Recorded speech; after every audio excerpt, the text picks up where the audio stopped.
Capitalism versus Socialism. Dr. Richard Wolffe, are you going to tell me in the things here? It's Dr. Richard Wolffe speaking against, for socialism. And then taking the other side was Barron's economics editor Gene Epstein. We're going to skip some intros. We're going to skip around a little bit. We're not going to listen to all the garbage, but we are going to listen to 45 minutes of this hour and 38-minute debate. So hour 35 minutes, we're going to listen to at least about 45 minutes of it or so. So let's check this out. Socialism versus capitalism. I think we know what side I'm on. But yeah, we still have to do it. It was really good. I watched it, or obviously I watched the whole thing, and I picked a bunch of clips. I'm willing to watch it again, which tells you how good it is. I'm not dreading this at all. A lot of these I usually dread watching a second time. And some of them I don't watch a first time because I'm scared to watch it twice. That PBR of politics, PBD, I can't watch him twice. I only watch it live on the stream because I get so fucking mad. But yeah, PBR's over. On to Reason TV with Capitalism versus Socialism. Dr. Richard Wolffe and some other guy. My basic argument is that's a very low bar. All right. Okay. Socialism preferable to capitalism. My basic argument is that's a very low bar. That's not it. Damn. I like the way he starts that. That's a very low bar. Asking much. And I want to make that case as strongly as I know how. But I have a problem in the Seriously, I love thing this. about socialist theory. That's something you want to avoid. Okay. Socialism preferable to capitalism. My basic argument is that's a very low bar. That's not asking much. And I want to make that case as strongly as I know how. But I have a problem in the very beginning, as I always do, traveling around this country, talking about this. And that is, we are like bears in this country, coming out of a hibernation, about 70 years of it. Since 1945, when everything changed. I'm in a society in which socialists, communists, Marxists occupied all the normal positions in society as teachers and workers and bureaucrats and unionists. When we had a New Deal that celebrated many of the objectives socialists have always supported. Across the United States had a big picture over the clerk's office where you bought stamps. And there was Uncle Sam with his hat, arm in arm with Uncle Joe, which stood for Joseph Stalin. After that, there was, not so surprisingly, a terrible reaction. The business community and the right wing in America was horrified that for the 1930s, we had a program of raising taxes on corporations and the rich in order to fund the creation, for the first time in American history, of Social Security, unemployment compensation, the first minimum wage, and a public employment project that hired 15 million people. The rich had to pay, and the mass of the Americans got the benefits. This was so horrific, it freaked out the forerunners of the Koch brothers. And then an alliance with the Soviet Union finished off whoever wasn't freaked out already. And so in 1945, everything had to be undone. The New Deal coalition, for those of you who remember your history, socialists, communists, the CIO unions representing tens of millions of American workers, they're the ones that made all that happen. They're the ones that made Roosevelt do all those things. And they had to be defeated, and they were. And the way you break up a coalition is you find the weakest link, or what you can make out to be the weakest link, and suddenly communists and socialists, who had been the militants making the 1930s the greatest unionization period in American history. We never had anything like it before. We've never had anything like it since. Communists had to be transformed, and likewise socialists. From the great allies in the war, from the great vanguard of social programs in the 30s, they became agents of a foreign power likely to be interested in strangling your cat. And they had to be driven out of the unions, 1947 Taft-Hartley, driven out of their teaching jobs, driven out of the consciousness of the American people, who were terrorized about being interested in those things, as they have mostly been in the last 40, 50, 60, 70 years. A personal note. We can skip the personal note.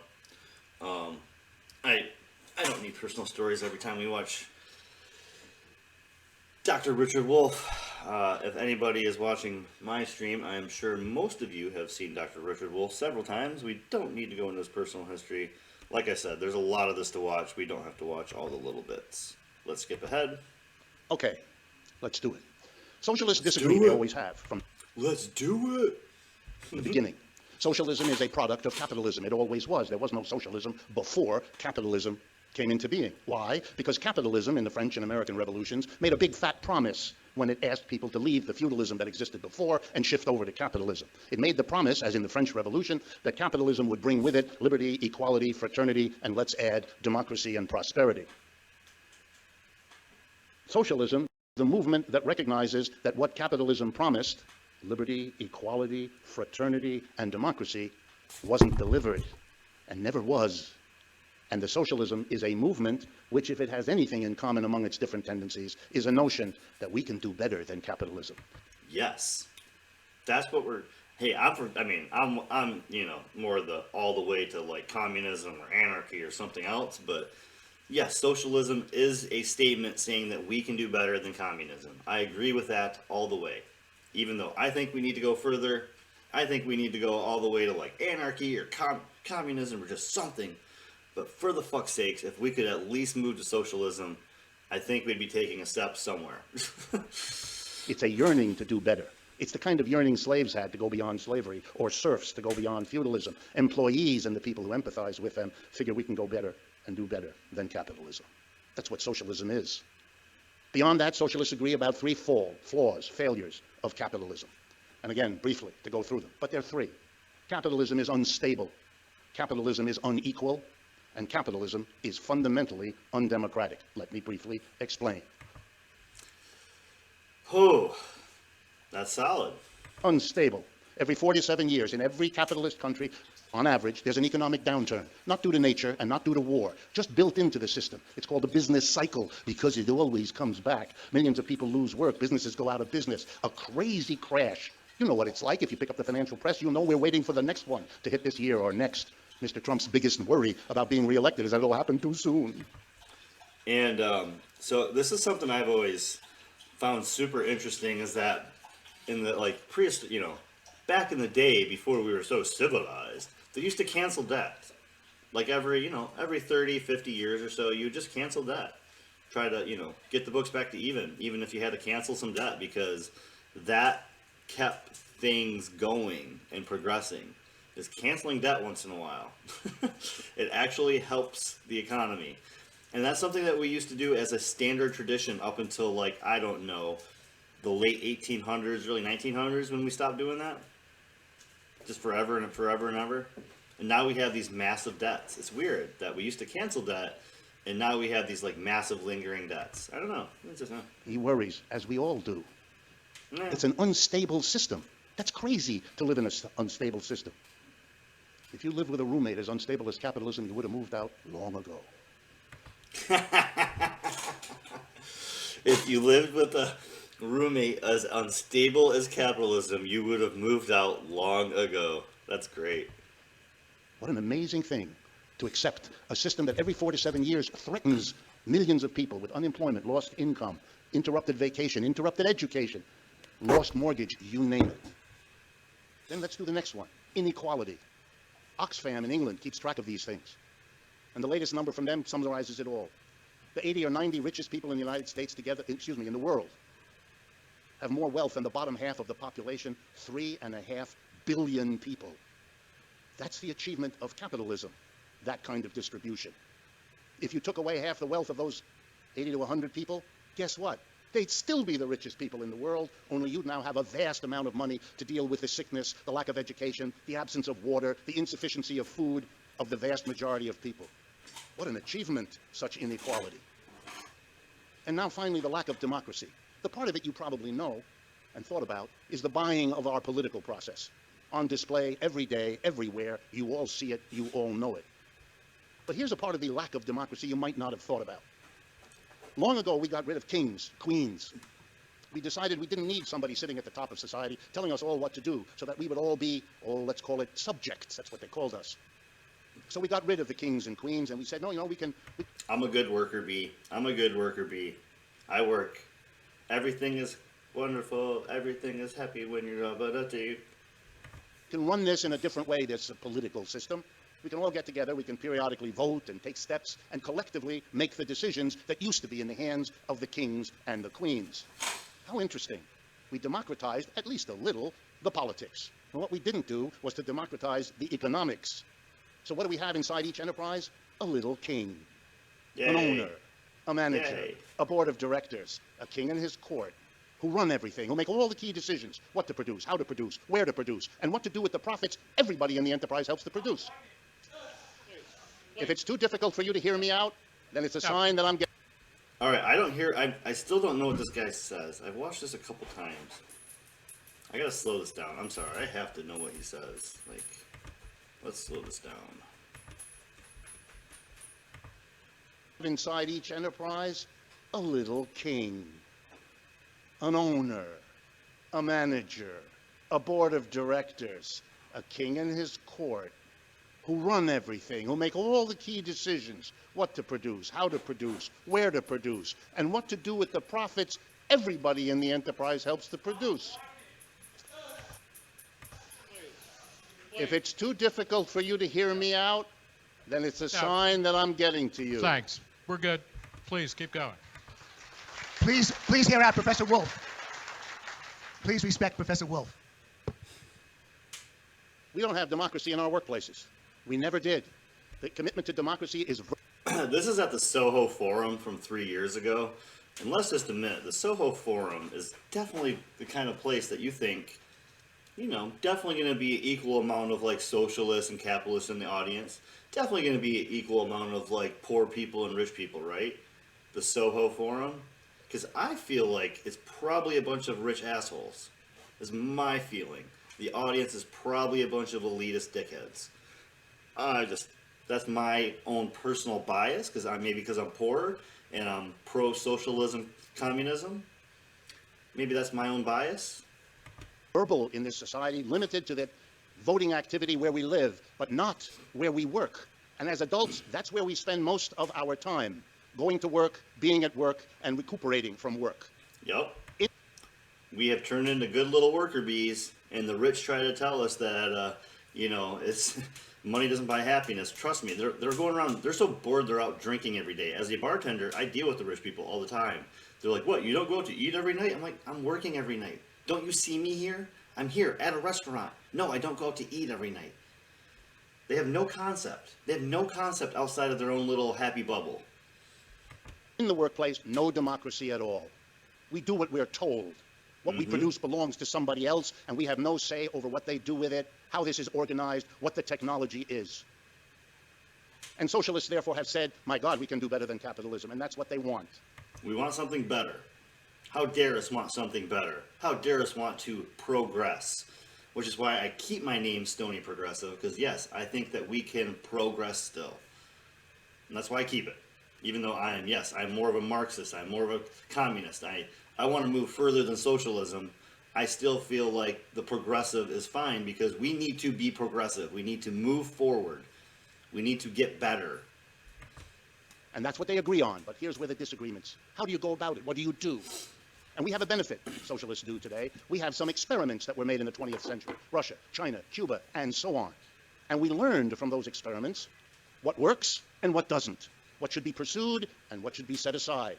And so the new socialism, and if you're not aware of it, that has to go back to what I said at the beginning. You haven't been keeping up, which is hard to do in a society which makes socialism a taboo.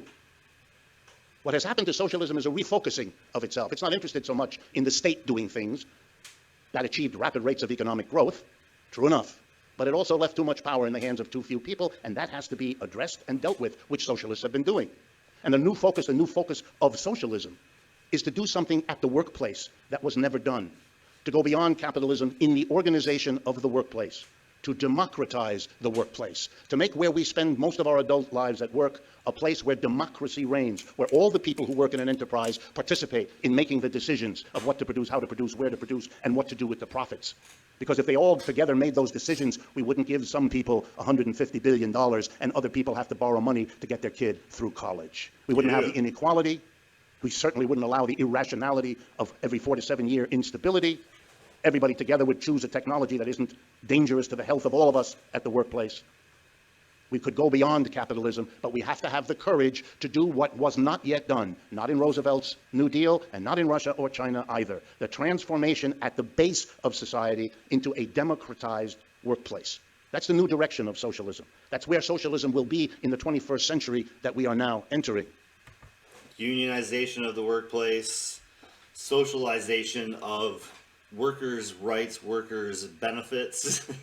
Yes, the worker bees will stand up eventually.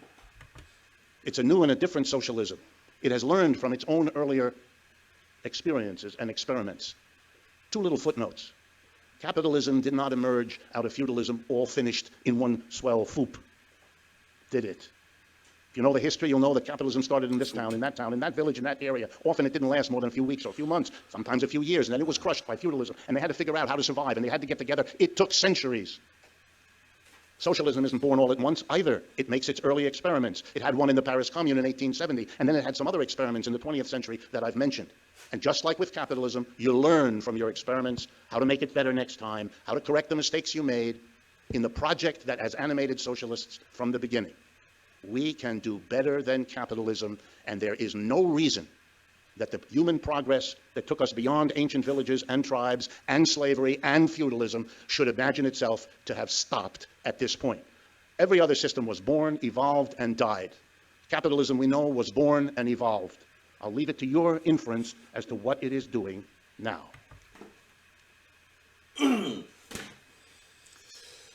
Oh, that was so awesome. I can't believe people were actually freaking mocking him in the fucking audience. That was so fucking good. Yeah.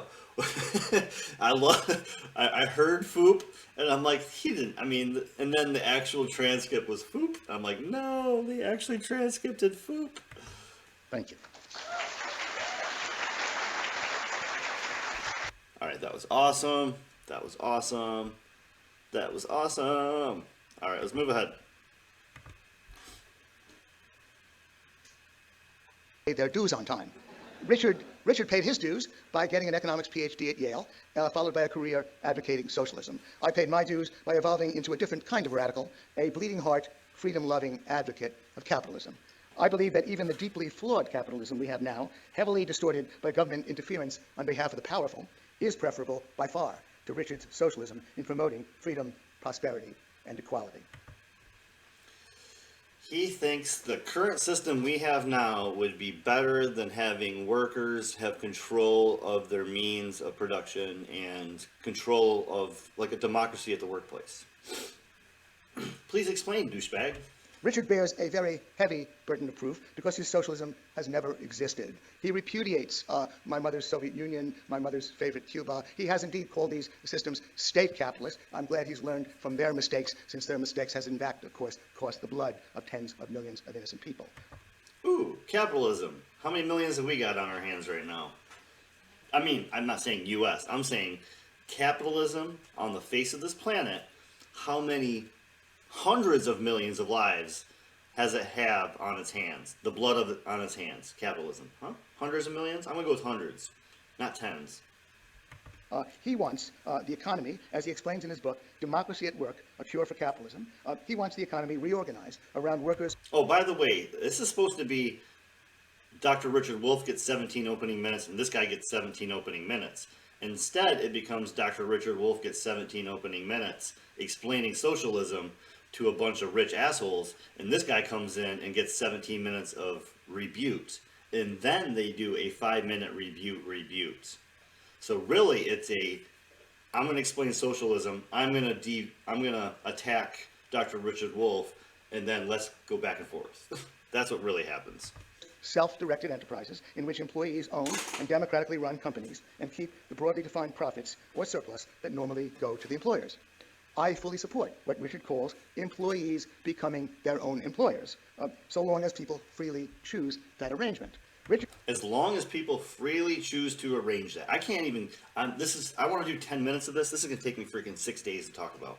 Freely choose to arrange it. Okay, so you think that people are going to be forced to vote on their workplace conditions, their workplace future, their workplace rules and regulations. You think people are going to be like, oh, I'm not voting for what happens on my day-to-day job. I don't even care. Dur, dur, dur. Dur, dur, dur, dur. Come on, man. Seriously? Richard thinks such firms are a substitute for capitalism, but they're actually just another option that capitalism offers. Nothing about the system of protecting property rights of firms in a free market He literally started out saying socialism only exists within the confines of capitalism. He literally started his entire argument with that. dictates how these firms must be structured. Richard himself has written about the, quote, varying kinds and degrees of democracy in the workplace which already exist. Based on these cases, he observes, quote, workplace democracy responds to deep needs and desires, unquote. But these deep needs and desires seem to run only skin deep. Richard has written that in today's worker-owned enterprises, quote, it might be legally possible for worker owners to transform the enterprise so that they become not only owners, but also collectively directors. However, he concedes, that has very rarely happened. Well, no doubt it very rarely happens because workers very rarely want it to happen. Oh, it's because the workers don't want it to happen. It's not because the rich, powerful owners and elite controllers and board members and all this kind of shit. It's not because they don't want it to happen, because they spend millions on union busting and they have threats on if you know, getting fired if you unionize or all this kind of stuff. It's because the workers don't want it to happen. I get it. The workers are lazy and unmotivated and unintelligent. So it's you know. But the move to workers' self-directed enterprises can happen in the capitalist system if workers do want it to happen. Start with If we just want it to happen, it'll happen. I get it. It's our bad. Oops. Us lazy, stupid, unmotivated workers, we just don't want it. Oops. the fact that the bottom half of the population accounts for 1/3 of all consumer spending, the bottom 4/5 for nearly 2/3, adding up to trillions of dollars per year. On the investment side, there's over $1 trillion in labor union pension funds domestically and an estimated $40 trillion worldwide held by labor union pension funds. All this financial firepower could be marshaled to make workers' self-directed enterprises the dominant mode of production. And it would be true to the 1960s view that radical change must be implemented by the same people who seek to be the embodiment of that radical change. But the unwillingness of workers to follow the Marxist playbook is as old as Marxism itself. Yes, it is the unwillingness. That is why in like the 1900s, the 1915s, there was tons of communism and socialism movements. There was communism mayors, there were socialist senators, and the 1950 Red Scare pushed down communism with massive loads of propaganda. Socialists were considered to be, reformed communists, and they were attacked too. So, there's this whole history of attacking people, but it's all because, it just never took off because the people don't want it. That's why. God, this. Around 1980, democratic socialists like Michael Harrington and Tom Hayden advocated a bottom-up socialism similar to Richard's. But they acknowledged that without the coercive power of government, worker-owned enterprises, quote, are almost impossible to get off the ground, as two of them wrote. Oh, how about you just, take some massive companies and give them a vote saying, hey, would you like to be unionized or would you like to keep working for the same way? And give them the fucking vote. Actually put it to a vote. See what happens. Don't say they just don't want to rise up. They're too busy working so many hours for minimum wage that they can't even think, and they have to go to their second job, or they have to go eat ramen noodles and don't have the energy to get out of bed. But, it's their fault because the stupid worker bees aren't willing to put it to the man. If they wanted a Marxist system, they would have it because they, what the workers want actually happens. There's literally been proven that what the American general public wants doesn't get taken care of in legislation. It doesn't happen in the workplace. It doesn't happen anywhere. What the American people want doesn't get shown in policy or structure of any sort. That's complete bullshit. I fucking hate this guy. Richard might argue that it's okay to use government power to try to jumpstart workers' self-directed firms, since government often rigs the game anyway. But a Marxist like Richard should be deeply troubled by the old contradiction of radical change from below being implemented by the force of government from above. And beyond that, he would use government to socialize finance and the allocation of labor. That's why he and I are taking opposite sides in this debate. He advocates a full-blown form of socialism that will put freedom, prosperity, and equality under siege, just like the old socialisms did. But let's go all the way with Richard and assume that a socialist political party wins at the ballot box with two-thirds of the electorate voting for its candidates. Since two-thirds is normally interpreted in politics as a mandate, the government makes Richard's socialism a reality. But voting for a radical idea in a voting booth is very different from a full and active commitment to that idea. So let's not assume that the two-thirds have anticipated the real consequences of what they... Because we're idiots. Again, we're a bunch of stupid idiots. Bunch of moron worker bees who wouldn't understand what the SOHO elite understand. We wouldn't understand what these guys understand. How could we? voted for. Richard writes that apart from doing our assigned jobs, workers would each be, quote, democratically and collectively given fully equal participation in decision-making over their own enterprise and over the broad economy, unquote. He adds, somewhat ominously, quote, no one could work without engaging in both roles. There will be a need for financing under Richard's socialism, both to create new worker-owned companies and to provide funds for enterprises that want to expand. The, quote, obvious alternative, writes Richard, to the existing sources of finance is, quote, socialized banking, consisting of, quote, self-directed enterprises where workers and communities affected by bank policies together direct and operate banks. So Richard would shut down the nearly $50 billion raised annually through crowdfunding and the several hundred billion raised through various forms of venture capital. Oh no, we would shut down venture capitalists that finance, what do they finance? Each other, and they take money, they abstract wealth. What are you talking about?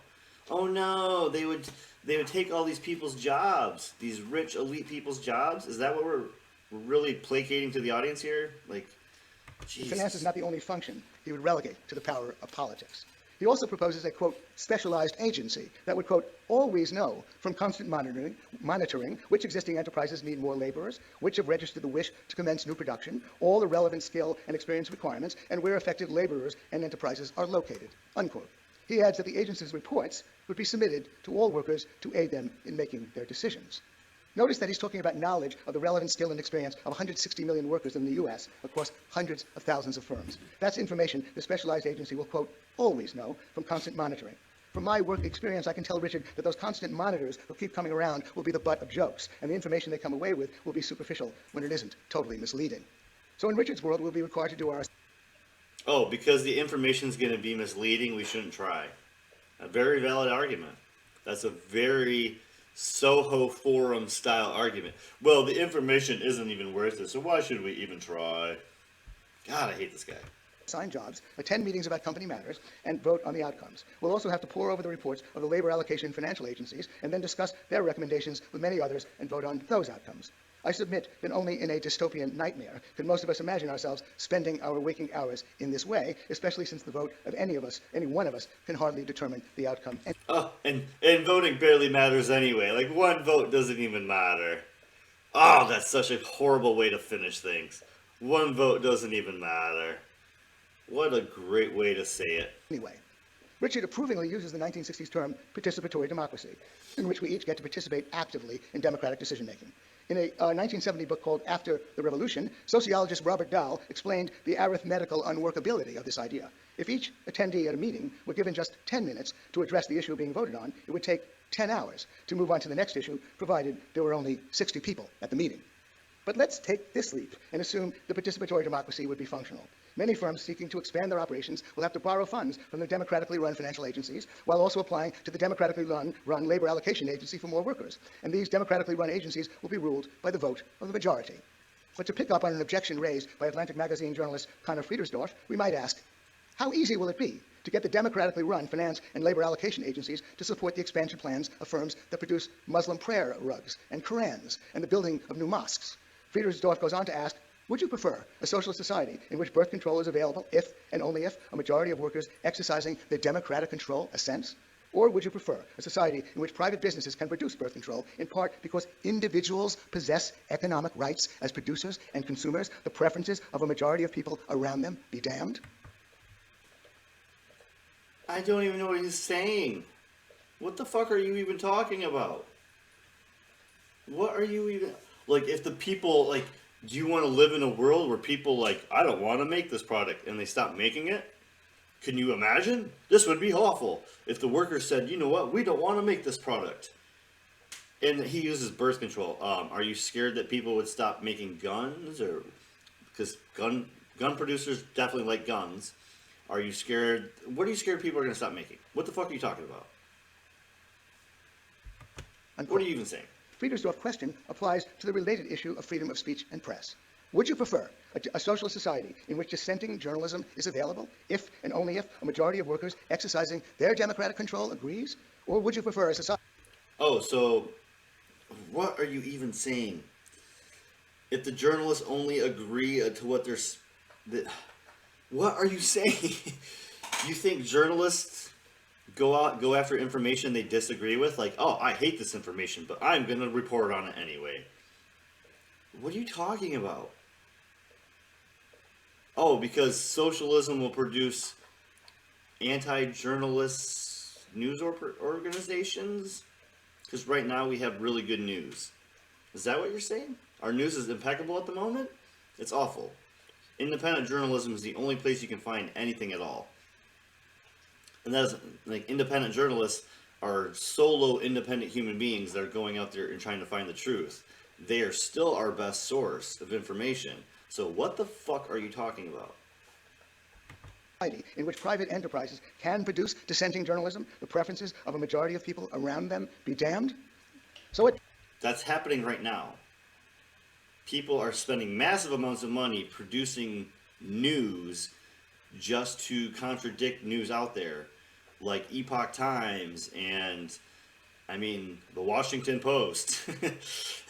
And, I mean, all of it is just contradictory bullshit. So what the fuck are you talking about? Best our freedoms would be circumscribed by the tyranny of the majority. But we don't have to press this decisive objection, since the overwhelming likelihood is that elected representatives and their appointees will have most of the real power. There won't be enough hours in the day for us to even be aware of the thousands. Well, like, currently, the elected appointees have all the power. So you're saying if we have the right to elect people, we'll elect corrupt people in. We already have corrupt people in. So what's the difference? Is that what your point is? Of decisions being made each day on our behalf. Special interests will form around these centers of power, and as Friedrich Hayek accurately predicted about conventional socialism, the worst will get on top, because power-hungry people are mainly the ones who end up on top.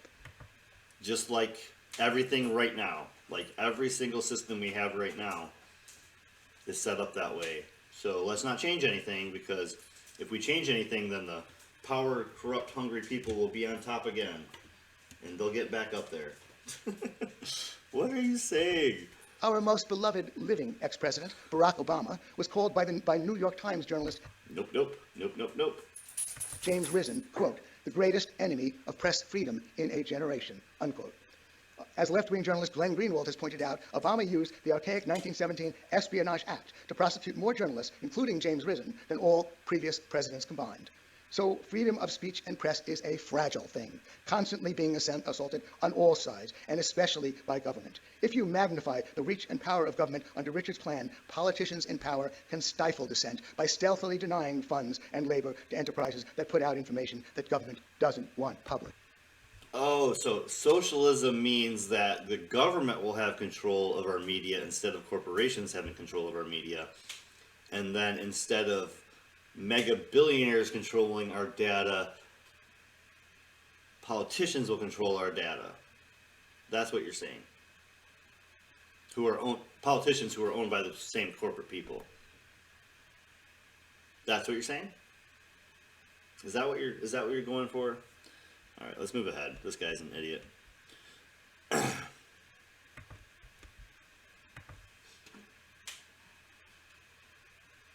But I began by saying this is a flawed system, riddled with crony capitalism. Richard mentioned the instability of the U.S. economy. Indeed, it is unstable.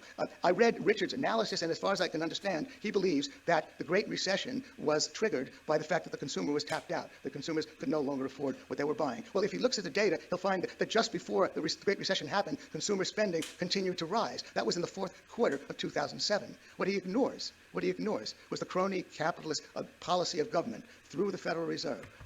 Oh, it's not the mega banks and the corporate overlords that made gambles in 2008 and set up a crash. It's the U.S. government that bought that awful event. that brought that awful event. So I'm Gene Epstein, and I'm here to recruit you. Yes, we have a flawed capitalism, but in order to make it a better capitalism, we have to do a lot of radical things, including reining in the power of the Federal Reserve. That does indeed cause a banking cartel and brings instability in this economy. Capitalism creates monopolies, and those monopolies buy up corporation power into lobbying and into the Federal Reserve and into all of our branches of government so that they control everything from local to nationwide governments. So what the fuck are you speaking about?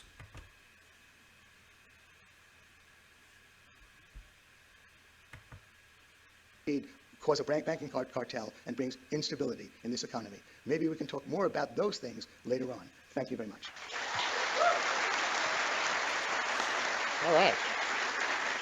Well, thank you, Gene Epstein. The debate is joined. Now we're going to have 5 minutes of rebuttal each. Gentlemen, I'll suggest that you stay seated and use hand microphones.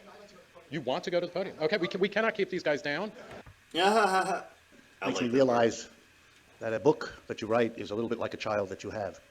You think it's yours, and then you watch as it becomes its own thing and is understood by other people in ways you never imagined. I cannot recognize 3/4 of what he said. It sounded to me like quotes of somebody I didn't even want to meet. I'm not proposing a kind of socialism. I don't believe in looking into the future and telling you what the society ought to be. People who tell you the future are usually found in carnivals. You pay them a little bit of money. They tell you who you'll be sleeping with in 2 weeks, and you giggle. If you actually take seriously what they've proposed, you need help.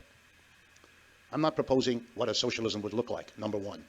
I'm talking about how you get beyond what we have. Because like in all societies, you are either satisfied with the way things are, or you're looking for how to make them better. If there's a genius in the United States, it's been that we've been willing, in many areas, to do better. But there's a taboo when it comes to economics, represented by what Gene said, that you really shouldn't look at that because it's only going to get worse. Those nasty politicians will do all the terrible things that should make you stay with what you have. Oh yes, tinker with the Federal Reserve or here, but don't change the fundamentals. Where did that come from? Where did the economic system get a pass? We debate about family life, we debate education, we debate our transportation system, but debate the fundamental structure of capitalism, which is not about markets and not about the government, but how you organize the production and distribution of the goods and services without which you cannot live. Slavery did it with masters and slaves. Feudalism did it with lords and serfs. Capitalism does it with employers and employees. And the whole... Boom! I mean, I know he's talking to a bunch of fucking SOHO rich owners and landlords and trust fund babies and shit, but I feel like somebody should have ran up, grabbed that mic and just thrown it on the ground and say, "And there, y'all done." Because that's a drop the mic moment. The purpose of my book and the work that we do and the new directions of socialism is to question and transform that. No more group of employers telling us all what to do and employees living in that undemocratic workplace. And the whole notion of controlling the government so it doesn't oppress you in all the ways that Gene likes to enumerate is to create a social force at the base of society that could possibly prevent that. And making the mass of people in the workplace have the final say and power over what that workplace does means you don't have a small group of people in a government cutting a deal with a small group of people called employers at the expense of a large group of people called employees. That's the transformation at the base of society that will mark the 21st century's socialism. So that all the old arguments against the socialisms of the past, arguments predicated on what's wrong with the government and the overwhelming power of the government, they're not relevant anymore because the thrust of socialism is at the base of society, not at the level of government. There's a reason Karl Marx wrote no books about the state and endlessly studied the production and distribution of goods and services, because that's the core of the economy he wanted to take us beyond. And that's the problem we have. We have let that go as if there's something necessary or holy or sacrosanct about that way of organizing production. So we all take it for granted. We shouldn't. We never should have. The impulse to democracy ought to have been applied in the workplace. And as for the arguments, gee, you wouldn't want to go to all those meetings. Those were the arguments of the kings. Gee, you wouldn't want to go to all those meetings. You wouldn't have to read on all these things. You wouldn't have to vote all the time. It seems like the common people just don't want to have to spend all that time in their job, voting on how their job would actually be ran. We don't need democracy. The mass of people haven't the time or the interest or the intellect or the education or the training or the, come on. Yeah, I was just as insulted. I was just as insulted. Thank you. Thank you very much. We ought to recognize those kinds of arguments against change for what they are. They're fearful. So we're going to stay with what we have, the capitalism that we have, producing the very humorous takes on Mr. Trump or Mr. Johnson in England as the expressions of a system spinning out of control, in part because we don't face that the basic organization of production has been given a free pass and is what's holding us back. Thank you. Thank you, Richard. Gene, please, you've got 5 minutes. Well, Richard wrote a book called Democracy at Work, A Cure for Capitalism. It was published 7 years ago. I read it quite recently. Richard probably hasn't read it very recently. Dude, like half of your 17 minutes was talking about his book. We know that you read it recently. That's a stupid thing to say. Like, seriously, you gotta laugh out of that? Fuck you. That's where, at least commendably, he's written a whole book, a book, by the way, that Karl Marx never did write, about the socialism that he wants. And I quoted copiously from that book in my initial talk. If Richard is now going to say, oh, well, that book, forget that book, just, try to recognize that socialism is preferable to some of the crap that goes on now, then we'd have to say, Richard, we've been hearing that for over a century, from socialists. Then we had the Soviet Union, there's Stalin, then we had Mao, then we've had You've been hearing it for 100 years, and you guys have been funding propaganda against it, and you guys have been cooing countries that try it, and you guys have been blockading countries that try it, and you guys have been sanctioning countries that try it, and you guys have been killing leaders of countries that try it, and you guys have been I'm sorry, I detract. A lot of mess sorry. from your socialism. You've got to be a little bit more specific before we get the least bit interested in something that has been so disastrous for humankind. So I want to get Richard back on the Humankind. and take him seriously that he's proposing something with a nuts and bolts definition, workers' self-directed enterprises. And the embarrassing thing for Richard, as it was for Marxists right back to the time of Marx, is that they're selling something that workers don't seem to want. We had socialism in We don't want it. We don't even want it. We don't want to have control of our means of production. We don't want a say in the workplace. It's just too much for us. We just don't even want it. It's too much.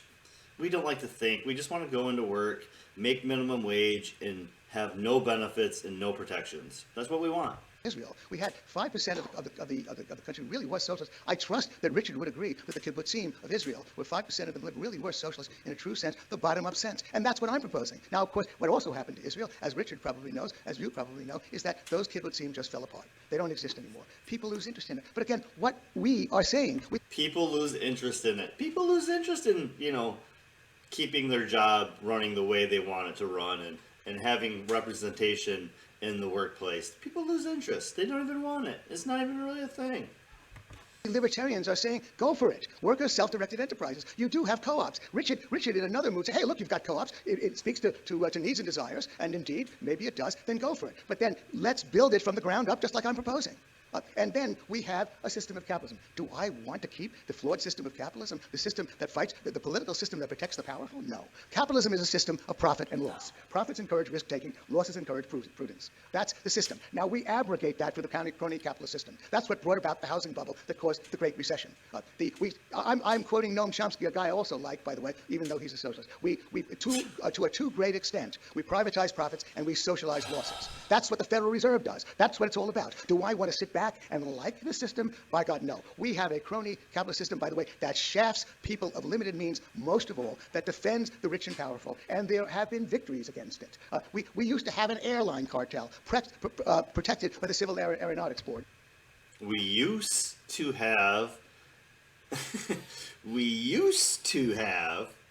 the fuck are you talking about used to?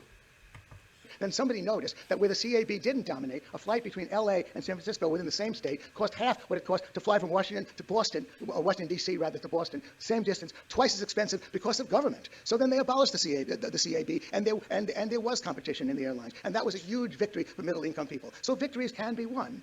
Richard, I want to recruit you to change this system of capitalism, if you'll excuse the expression that my socialist Uncle Abe used to use, but I use it as a contraction for crony capitalism. We need more capitalism, yet not less. We need to to change things. Richard could join us, or he could focus on building his workers' self-directed enterprises from the ground up, building on top of the co-op movement, the employee ownership movement, which, by the way, already gets tax breaks that I don't necessarily object to, that already gets those breaks. Go for it. Turn everybody onto worker self-directed enterprises, and they're perfectly compatible. It's just like being in business for yourself.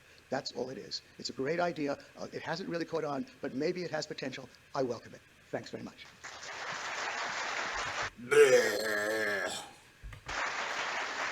All right.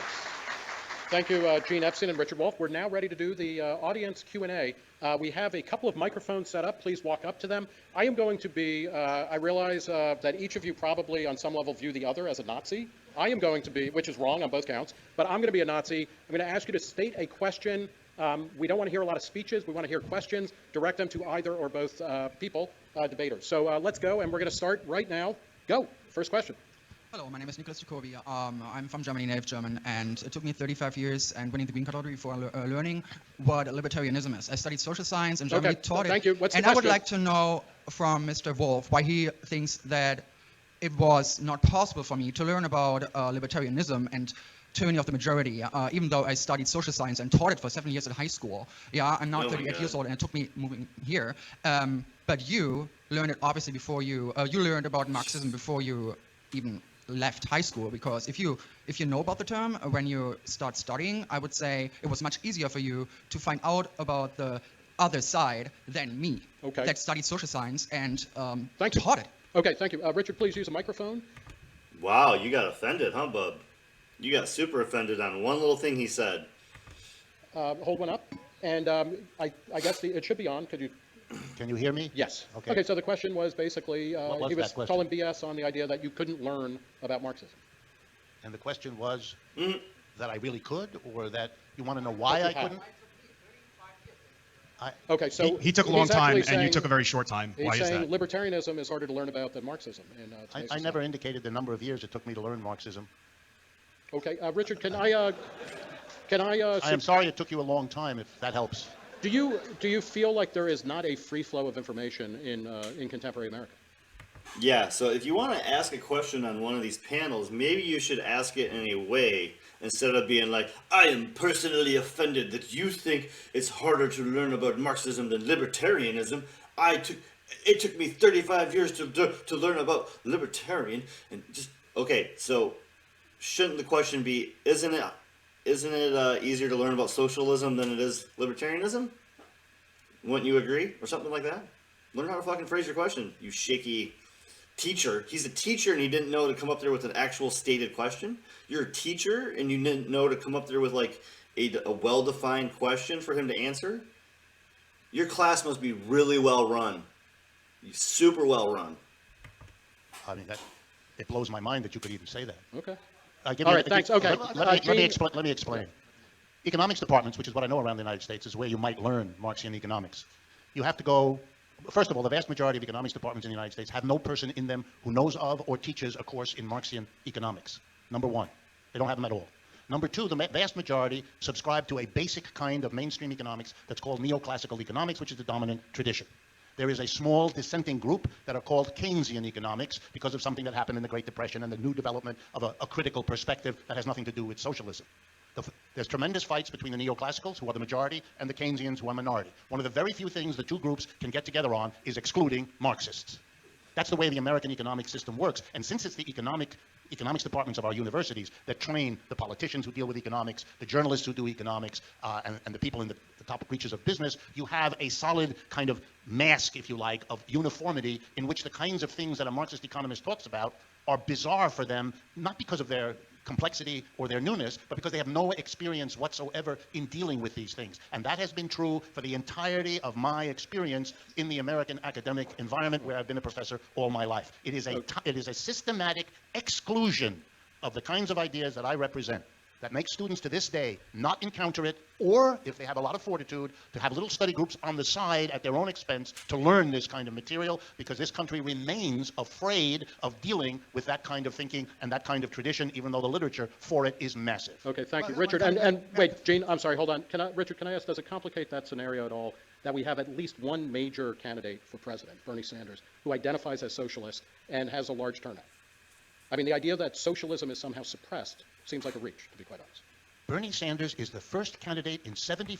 He talked about this right at the beginning. He talked about that we are like waking up. So we are waking up from a 75-year coma because for 75 years we have suppressed this idea. And Bernie Sanders is the first fucking candidate to actually get a platform to say anything about democratic socialism or socialism. And we're talking that he's not going far enough. And you guys are talking about he's a crazy conspiracy nut job. And that's what, yeah, that's basically it. Yeah, that's all the debate. After that, I mean, we know what's going to happen, right? We can watch the last, 2 minutes if you want, but I don't really think it's that important to see this guy's closing statements. So yeah, that was my morning debate show since I missed it last night. Had to get it out there. I will see you guys tonight for Interview Sundays.